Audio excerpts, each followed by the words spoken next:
Schönen guten Tag, liebe Freunde. Danke, dass ihr wieder dabei seid. Ich grüße euch ganz herzlich aus dem fernen Sibirien. Ich hoffe, euch geht's gut im Alltag. Wir haben in Sibirien schon den richtigen Winter. Die Temperaturen schwanken sehr stark, aber meistens ist es zwischen -5 und -10 Grad Celsius. Aber manchmal kommen auch kältere Temperaturen. Wir hatten schon -30 Grad Celsius und man erwartet, in den nächsten Tagen können die Temperaturen wieder bis -30 sinken. Also auf jeden Fall muss man warme Winterkleidung dabei haben und dann kann man jeden Frost angenehmer ertragen. Wir hatten schon Schneefälle. In der Stadt Irkutsk gibt es schon genug Schnee und die Stadt wird allmählich zum Neujahrbeginn geschmückt. Aber die Weihnachtsstimmung kommt erst später. Jede Woche passieren in Russland irgendwelche Ereignisse und ich versuche für euch interessante Nachrichten zu finden. Hoffentlich habt ihr wirklich ein Interesse für das Alltagsleben in Russland. Also bleibt bitte dran, los geht's. Schutz für arbeitende Mütter. In Russland stehen bedeutende Änderungen im Arbeitsrecht bevor. Die Regierung hat einen Gesetzentwurf unterstützt, der die Rechte von Müttern mit kleinen Kindern erweitern soll.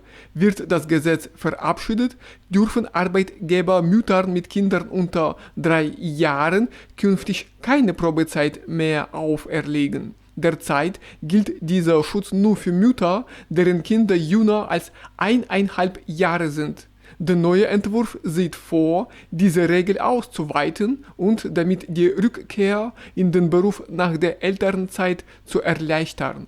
Initiiert wurde die Gesetzesänderung vom Vorsitzenden des Duma-Ausschusses für Arbeit, Sozialpolitik und Veteranenangelegenheiten, Jaroslav Nilov.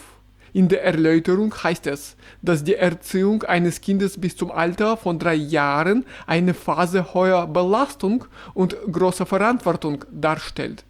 Gerade in dieser Zeit sei es besonders wichtig, dass Frauen ohne zusätzlichen Druck wieder in das Berufsleben einsteigen können.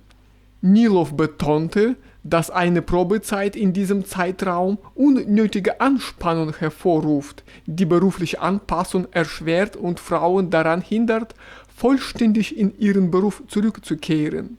Zudem könne dies verdeckte Formen der Diskriminierung begünstigen, wenn Arbeitgeber ablehnen, ohne die wahren Gründe zu nennen. Sollte das Gesetz verabschiedet werden, tritt es am Tag seiner offiziellen Veröffentlichung in Kraft.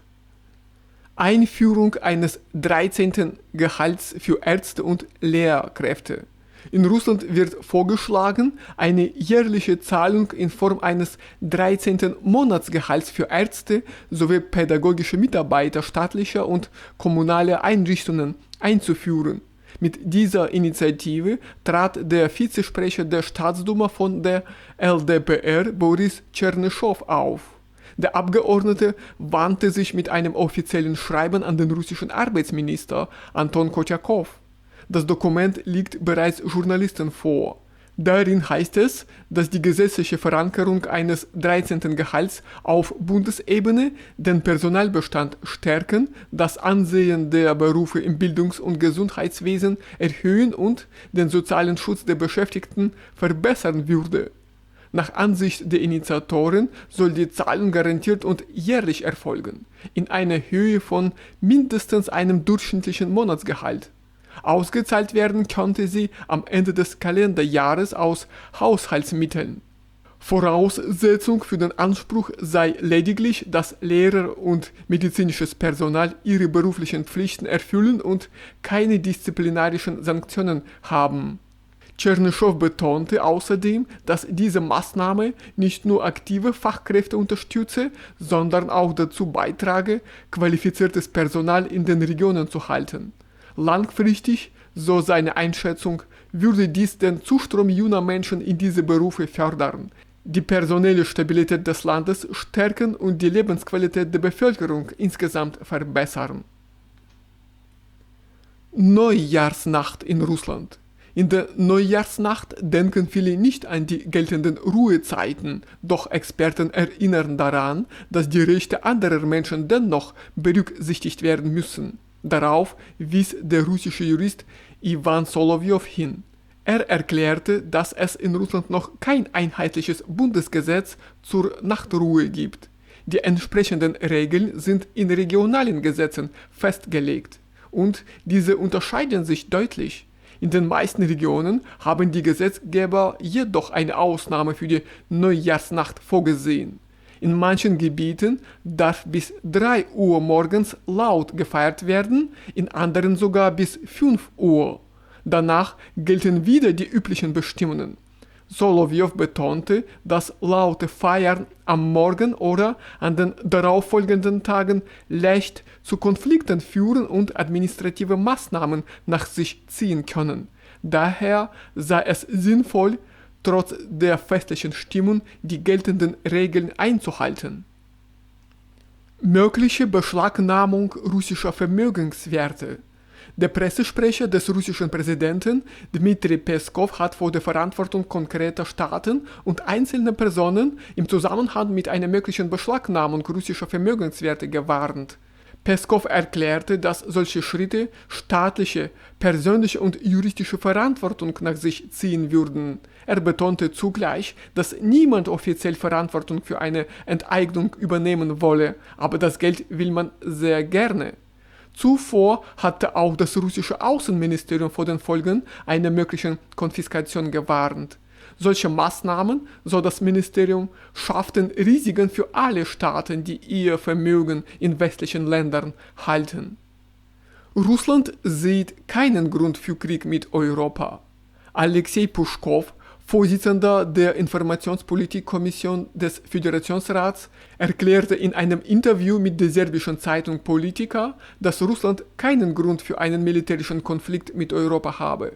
Wir haben keine Ansprüche weder gegen Finnland noch gegen Polen oder andere Nachbarländer. Es gibt keinen Anlass für einen militärischen Konflikt mit Europa, sagte der Senator. Seiner Meinung nach dienen die Aussagen europäischer Politiker über die russische Bedrohung als Vorwand für die beschleunigte Aufnahme der Ukraine in die NATO.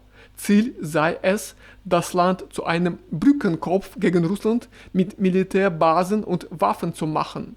Außerdem rechtfertigte diese Rhetorik die weitere Finanzierung und Waffenlieferungen an Kiew. Zuvor hatten die USA eine 33-seitige nationale Sicherheitsstrategie veröffentlicht. Darin erklärte das Weiße Haus, dass Europa Gefahr laufe, zerstört zu werden, wenn es seine Kultur und Politik nicht ändere, und betonte die unrealistischen Erwartungen der Europäer in Bezug auf den Konflikt in der Ukraine.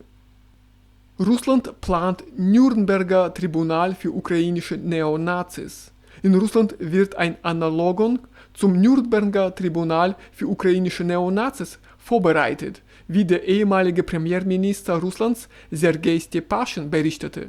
Seiner Aussage zufolge arbeiten die russische Anwältevereinigung, der Untersuchungsausschuss und die Staatsanwaltschaft daran, wegen Verbrechen, einschließlich der Ereignisse in der Region Kursk. Er betonte, dass es sich um echte Mörder und Sadisten handelt. Stepaschin fügte hinzu, dass zunächst die spezielle Militäroperation abgeschlossen werden muss, bevor die Stadt für den Prozess ausgewählt wird. Also, liebe Freunde, das war's von mir für heute. Danke für das Einschalten. Ich wünsche euch alles Gute im Alltag und viel Erfolg bei der Arbeit. Wir sehen uns bald in meinen neuen Videos wieder. Bis dann. Tschüss.